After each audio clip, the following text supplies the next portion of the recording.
Subramania Bharati, also known as Mahakavi Bharatiyar, is considered as the father of modern Tamil literary style. A reputed nationalist poet, Bharati was also an ardent patriot, activist, visionary and journalist. He wrote impassioned nationalist poems and articles against the rule of the British government. For this, he had to go into exile in Pondicherry. He experimented with simple language and free verse to create a new Tamil style of poetry. Some of his well-known works are Panchali Sapatham, Papa Pattu, Kannan Pattu, Kuil Pattu. The Wind was translated to English from Tamil by acclaimed Kannada poet A. K. Ramanujan. In the poem, the poet Subramania Bharati advises the reader to be strong in mind and body in order to face the challenges and obstacles presented by life. Let's take a look at Wind by Subramania Bharati. Bharati begins the poem by pleading with the wind. He asks the wind to come into his house softly. He also asks the wind not to break his windows or knock down the books or tear its pages. The poet paints a positive picture by using words like softly, shutters, and scatter. However, this vision is short-lived. Bharati's tone changes abruptly from soft to sharp in the next line. He scolds the wind for knocking down his books and tearing out the pages. The action of the wind becomes symbolic of the havoc wreaked by an unfortunate event in the life of an individual. Through his words, Bharati warns the reader against complacency. The next line is even more direct. He says, "You are clever at poking fun at weaklings." By saying that, he is calling the wind out on its destructive nature. The wind crushes everything, and he does not listen to anyone.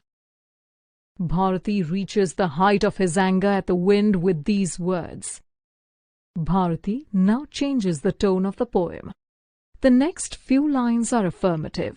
Bharati says that though the wind can be terrifying and destructive, some good can come out of it. He asks the readers to build strong homes and doors which can be shut firmly. He also asks them to keep their bodies strong and their hearts steadfast. If they do this, then they will enjoy the friendship of the wind. That is, life is a test for individuals. Individuals must become stronger in mind, body and heart, so he or she can meet any difficulties that he or she is faced with. If he or she is weak, then the wind will break them. Bharati now tells the readers to praise the wind. The wind has now changed from being a troublemaker to someone worthy of being worshipped. Thus, the wind becomes a paradoxical element in the poem, where it is simultaneously good and bad. Bharati implies that each individual has the power to change adversities into something positive.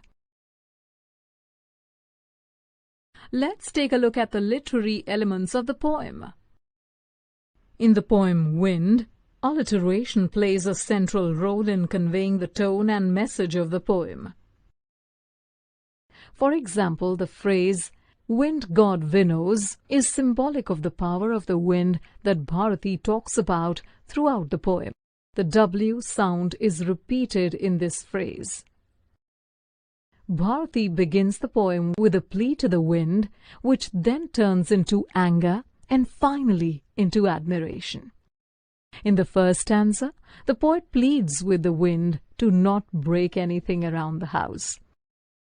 This tone turns into anger at the wind's destructive nature. However, the poem ultimately ends on a positive note with the poet emphasizing on the merits of being strong and maintaining a friendship with the wind. Bharati uses repetition to emphasize the tone and theme of the poem.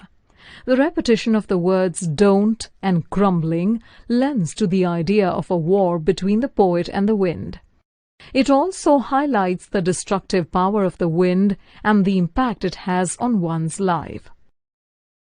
The repetition of the word "fires" in the last few lines brings forward the poet's idea of failure and strength. While he displays a certain level of contempt for the wind, he also implies a deeper level of contempt for failure. In the poem, wind is personified. It is a person that at first the poet pleads with, then warns everyone against, and then considers an ally. Thus, the wind is an adversary, an ally, and someone to be worshipped. There is no rhyme scheme in the poem since it is written in free verse.